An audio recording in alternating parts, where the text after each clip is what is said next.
Hello and good morning. It's very early, you see it's still kind of dark out. It's 5 a.m. right now. In today's video we will take you along with us in our morning routine, show you step by step everything that we do, besides brushing teeth and everything. That we already did. Woke up, made the bed, very first thing. Brushing the teeth and then also tongue scraping, and we then do mouthwash as well. We're in this kitchen now, so bright and early, excited for our lime juice. We squeeze limes, put them into water and then drink it. In the morning, that's the first thing that we put into our body. That's how we start our day. I'm just here for quality control. Bree's doing a wonderful job making this lime juice for us. Thank you. So no coffee first thing. Maybe in some older videos we said coffee first thing after waking up. We actually changed that and not doing that anymore now. We still have coffee from time to time. Actually quite regularly, but it's mostly decaf coffee. Or some days we skip the coffee altogether, and then once in a while we treat ourselves to a regular caffeinated coffee. Also, if you drink some of the seeds, swallow them down. They're also good for you. Just like the apple seed. Yeah. If you don't know, Flo eats the entire apple. Actually, I started doing it too. Yes. You got one more. Comment below. Yeah. Comment below. So when I eat an apple, I eat the whole thing. So I eat the seeds, the core, like everything. So besides the stem that I remove, but then sometimes I eat it too. But there's nothing left then anymore. So I eat the whole thing. And we did lots of Instagram story polls where people got to vote if they do this or not. It was kind of half-half actually, right? Yeah. Surprisingly, 50% of people eat the entire apple. I was shocked because I was so against it. And then when I saw the poll, it inspired me, and I was like, okay, it's not just Flo being Flo. There must be more people in the world that do it. So I got her also to the good side. She transformed from the dark side to the good side. And there's no waste. Comment below. Let us know if you eat the entire apple or if you do not eat the core. Maybe like a normal person. The whole reason why we get up so early is so that you have some dedicated time for yourself before you dedicate your time and energy to everyone else or someone else. For example, if you're working a 9-to-5 job like we did, or even 9-to-7 also job, whatever job you're working, it's important to still take the time for yourself. We have been doing this kind of routine, or sort of this routine, with getting up super early for a very long time. I think it's at least a decade for both of us, even independently before we met. And when we both worked full-time in our corporate jobs, we still got up early so that we can go to the gym or go to the jiu-jitsu or do yoga or study or do something for us, for ourselves, before we then went to work and invested that energy or put that energy into someone else's goals. You can still get up earlier and then take 1 or 2 hours to just focus on you and work on your own dreams, your goals, your health, maybe your own business on the side. Maybe you're studying for something or doing an online training or so that's the time when you can do that. It's the time when everyone sleeps. Really, everyone's now, even here, still asleep. Just a couple weeks ago, we were walking underneath the stars because it was still dark out. Walking under the stars, yeah, in the farmland near all the, I don't even know what type of vegetables, but walking around the farmland at 5 in the morning. Sauerkraut.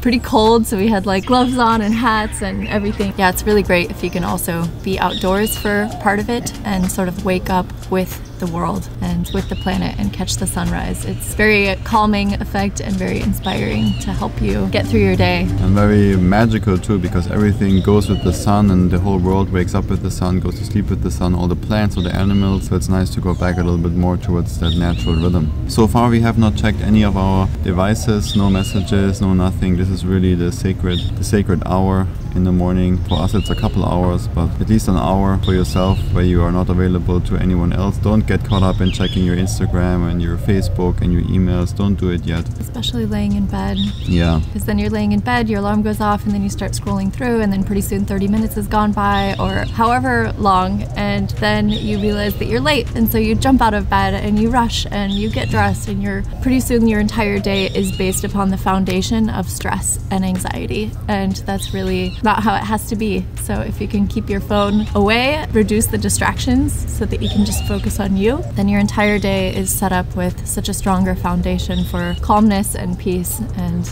serenity. And the principle is that you do the things first thing in the morning or first thing in the day. So you get up early and then you invest in yourself. Because usually it's the reality that if you say, I'm just going to do it later, I will meditate later, I will go to the gym later, I will do this online training later after work, it's fine, I'll do it tonight. Most of the time, you're not going to do it at all then. If you don't do it in the morning, it will not happen that day. And it's even the same for us. So if you don't do the things, and we are extremely disciplined people, if you don't do the things in the morning first thing, then we get so excited and caught up in work, or something else comes up that we didn't plan, and then okay, now let's skip the practice, skip the meditation, skip studying, whatever. So we do it first thing in the morning so that this cannot happen. So you have more control over your day and you really focus on yourself for 1 hour at least. If you can do more, but it's not necessary, even 1 hour in the morning, get up 1 hour earlier and focus on you. It's so powerful. You get so much more done, no distractions, everyone's still sleeping, and it eventually will happen. So you do the things. It's not that you push them to the end of the day and then they will maybe not happen. We see that the fresh energy goes towards us in the morning, and then if you work for someone else, then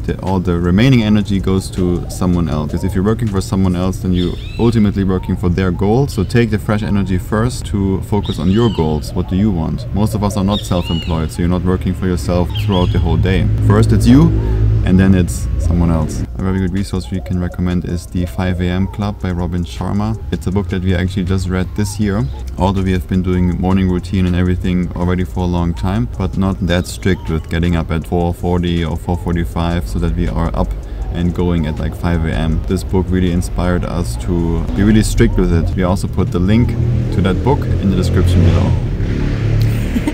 He said that about 6 times because there were like 5 motorcycles that kept going by. Nice job. Broken record over here. We completely understand that the hardest part about joining the 5 a.m. club is actually waking up at 5 a.m. We'll explain more and give some tips about how to actually do that without hitting snooze a million times. For now, we want to actually go over what you do with your time that first hour, how you divvy it up to make it the most efficient. So you'll see in this video we kind of expand it out, and usually our morning time is 3 or so hours of a morning routine, but for you, if you don't have that much time, at least 1 hour is what you're targeting.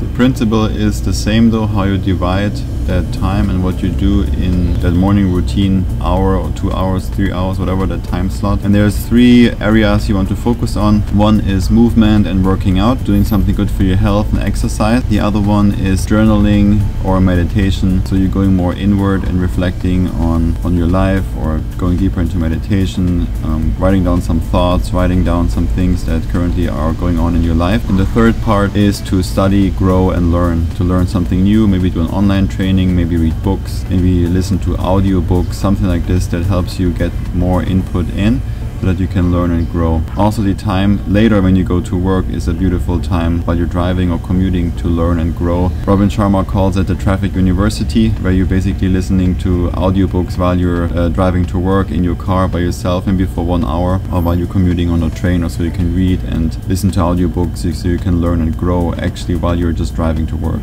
Now that you know those 3 areas you want to focus on, we did our lemon water, and now we're starting with the first one, which is learning and growing. And we do that by listening to audiobooks and usually going on a walk while we do so. So back in Germany, we went on cold, crisp morning walks in complete darkness. Since we're traveling, we cannot carry many books with us. We have our ebook reader, we have audiobooks, and we combine walking with audiobooks. That's how we start our day. Here, there's not too much walking going on since we're not that close by the beach. I know first world problem, but we do some slacklining instead while we're listening to audiobook for like 15-20 minutes or something. Let's assume you have only 1 hour. You would do 20 minutes, roughly 15-20 minutes of reading audiobook or some online training. Audiobook is the form that we do, and that's actually also the way how we get through 1 book a week. So currently we're going through 1 big book a week, and we're learning so much while we're slacklining, while we're going for a walk, while we're walking by the beach.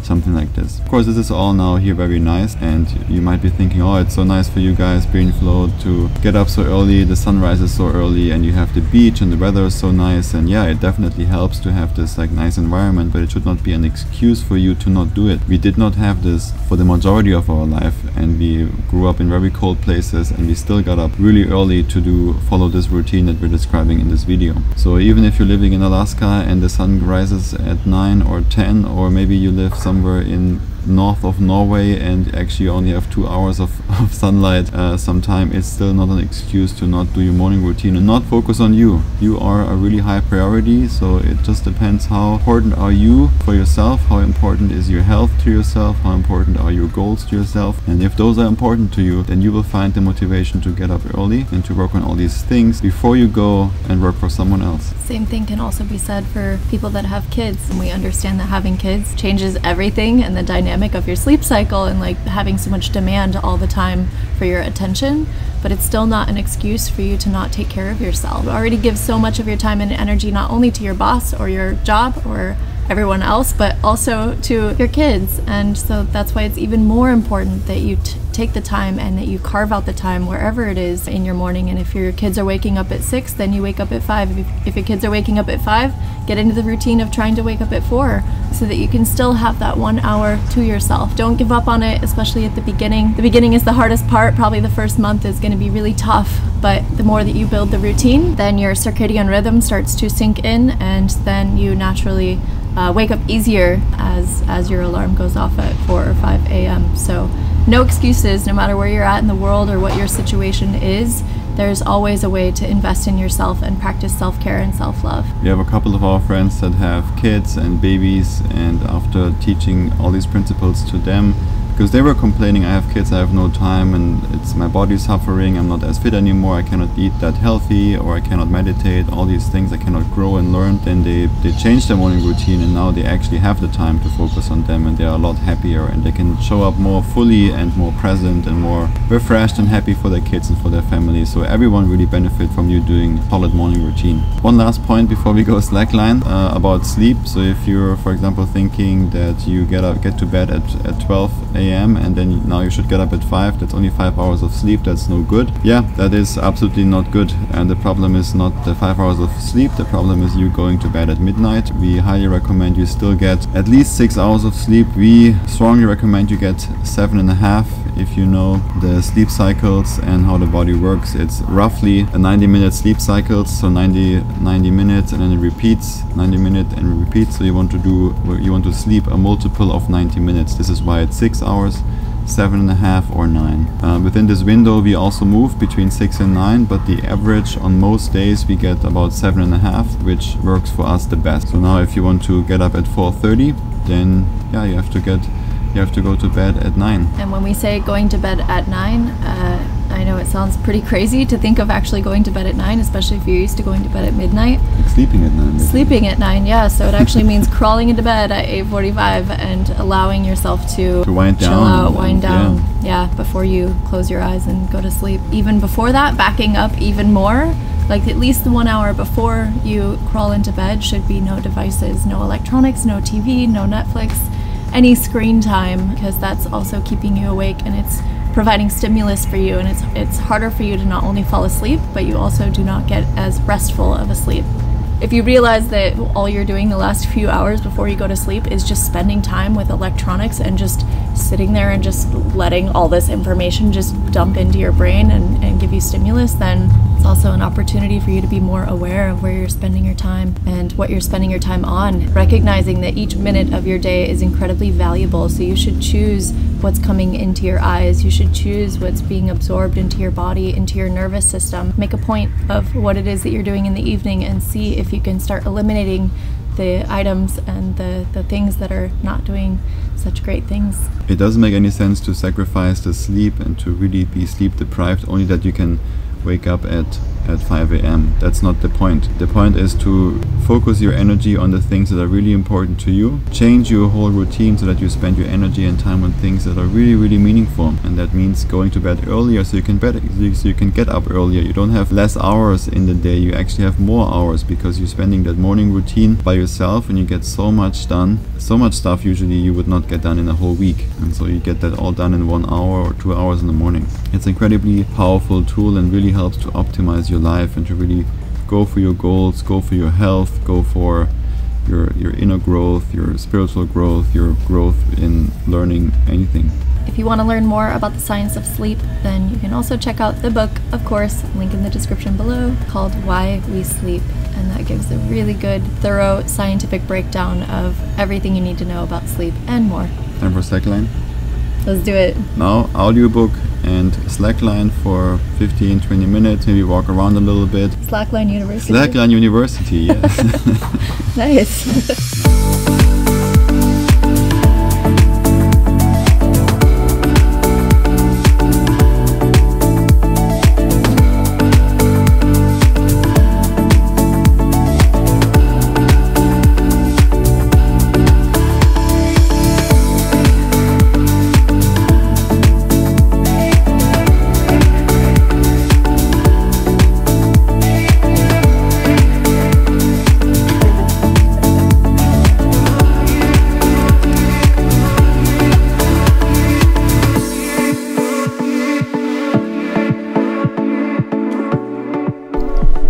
We are practicing with this small slack line that's just hovering over the ground basically for the last 5-6 days or something. It's going pretty good for me. How's your progress? Not so great. Well, I gotta keep practicing. It's more like climbing stairs because like every other step I come down and then I have to like get back up on it. But it's alright. I'm still practicing. So this is the first step of slackline, and then the slackline I eventually want to conquer. Maybe you too? Yeah. Good. We both want to conquer. Is the one that's going over the pool, and that's the goal, to do that one within the next couple of days. It's this one, just going over the pool. So that one is a lot more loose, so it's a little bit more difficult. And if you fall, of course, you fall into the water and then you have to get back up. So the energy it takes to retry is a lot more. But I think I'm gonna try it pretty soon, start trying and then practice actually only on that one, so that in a couple of days I can conquer that slackline. We both can. You too. Yes. Thanks. We will both conquer it. Now we're headed to the beach for our morning movement practice, breathwork practice, meditation practice. We finished slacklining and listening to audiobooks, and we're excited to be a little bit in the sun and be by the beach, breathe play in the water. Yep, some swimming is wonderful, and breathe the fresh, salty ocean air. Let's do it. Here in Costa Rica, we're in an area called a blue zone, and there are 5 of them in the world. And it's areas of the world where, on average, people live a lot longer, and there's many reasons for it, but the main ones are up here on these trees. They kind of show you how to live longer, and the first one is eat well. Of course, we would say eat more plants. Have more face-to-face interaction. I know it's kind of tough right now. That's also very important. Even with your family, give more hugs, have purpose. We'll talk more about that later on, about really how to find your purpose in a very truncated version. Also have meaningful relationships. Quality over quantity. Also, this tree over here, maybe you can't see it, but it is to reduce stress. So important.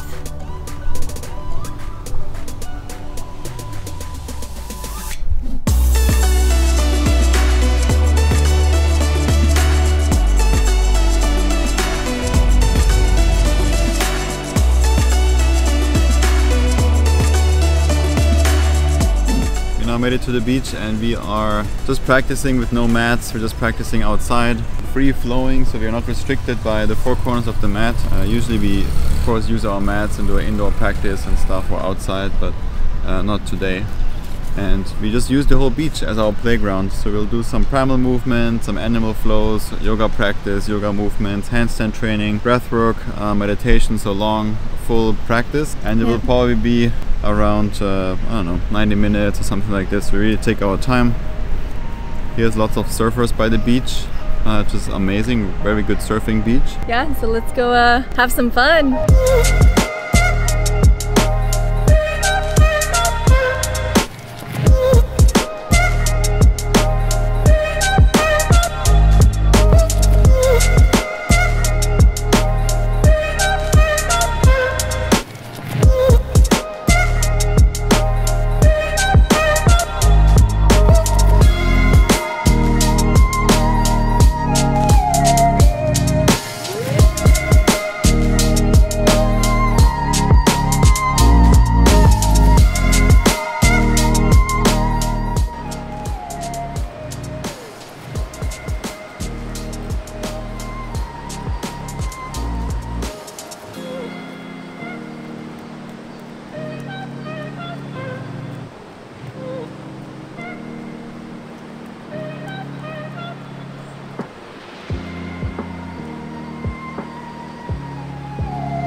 So this was fun by the beach, now we're nice and sandy and have this ocean salt on our skin. Yeah, some sun, some sand, some ocean.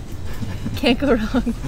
Feeling a little dirty, ready for that cold shower, which is gonna be later on. But we're feeling fantastic. Of course it took a lot longer than usual because we had to film so much footage and stuff, so now it's already a couple hours later and it's time to slowly go into our eating window, so breaking our fast. And as you know, we do intermittent fasting every day, 18-6 or 20-4, depends on the day, depends on the location, on the schedule, but basically we fast every day. And it's now time to take our first drink, which is more medicine, I would say, than a drink, or than a calorie drink, which is celery juice. Look at this amazing color. Cheersies. Cheersies. Take a sip first before we talk more. Tastes healthy. Tastes amazing. If you're wondering if you had breakfast or anything, like no, we have not eaten anything. The lime juice you saw earlier this morning at 5 AM was the only drink really that we had. Just some water by the beach, but that's it. The body is meant to heal, but you gotta support it on that journey. You cannot do it all on its own. Now Bre has a few tips for you if you are struggling with getting up at 5. So for example, the alarm goes off and then you're like, oh, bed is so comfortable and it's so warm, and maybe, you know, where you are it's winter, so of course the bed is very comfortable, but what we read and heard from Robin Sharma is it's mind over mattress. There's a woman named Mel Robbins who's a motivational speaker, and she has this really incredible concept. She has tons of stuff on YouTube and Instagram as well. It's called the 5-second rule. And the idea is that when you come to situations in your day where you want to do something, but then your brain kind of overrides it and it kind of talks you out of doing that thing that you know you should be doing, but you don't want to do. Instead of building it up and like hitting snooze and letting it kind of drag on and on and on, the idea is that you just, as soon as you realize that you're starting to talk yourself out of it, then you want to actually override your default mode network in your brain by counting down from 5. And you want to count down from 5, not count up, because then you'll just keep counting and then you'll be to like whatever number until 50, you fall back to sleep. 51. I'm getting up soon. Soon, 58. So you just want to count down 5, 4, 3, 2, 1. And when you get to 1, you just sit up and you do it. And you go for it. That's it. And then you're done. You're up, and that's the hardest part. And it's really important to not hit snooze, because then you hit snooze and you fall a little bit to sleep, and then you wake up, and then a little bit to sleep, and the restfulness is not there. Not there. Once you're standing, once you're brushing your teeth, and you have that fresh taste in your mouth, and you feel clean, it's so much easier to start the day. I'm actually not counting down from 5, but I did it for a couple of things. But for example, when I take a cold shower in Germany where the water is really cold, especially in winter, then once I feel this, feel this resistance building up of like, I'm not gonna do it today, maybe I shower warm, I just go in. It's like I'm standing there, the water's going down, I test it, maybe it's cold, and like, oh, and I'm like, okay, go in. Before I even can be like, no, I'm gonna do warm, I'm already in it. Just go for it, just enjoy. It's always worth it. It's hard in the beginning, as with everything, 5-second rule or changing your habit, and you can do it. It's gonna be tough at the beginning, we can almost guarantee that. The more that you do it and the more consistent you are, then it gets easier and easier over time. And pretty soon you'll be waking up at 5 and having a solid morning routine and feeling better in your body and healthier in your mind, and just having more clarity throughout the day and more peace in your heart. There's so many benefits to doing this practice and to waking up early. That time for yourself really helps you too to find your inner purpose. You mentioned it briefly earlier. Yeah. It really helps to connect deeply to what you really want, what you like doing, what brings you joy, and it helps you find this inner purpose more, or this outer purpose. The inner purpose is always present, but the outer purpose and your actions, what do you want to do with your life, what are your actions that you're going to take every day. If you feel lonely, you're waking up at 5, you're like, oh man, who else does this in the world? There's actually thousands, I would say millions of people that do it. Although, wherever you live, in your area it might seem like an odd thing, it's a very natural thing, we believe, and very powerful. And if you're wondering who else does this, you at least know Bre and Flo are doing it. So if you're wondering, oh man, 5 AM, I'm feeling so lonely, who does this? Then you're like, oh, Bre and Flo also probably got up at 5 AM this morning. So at least we are there with you, doing it.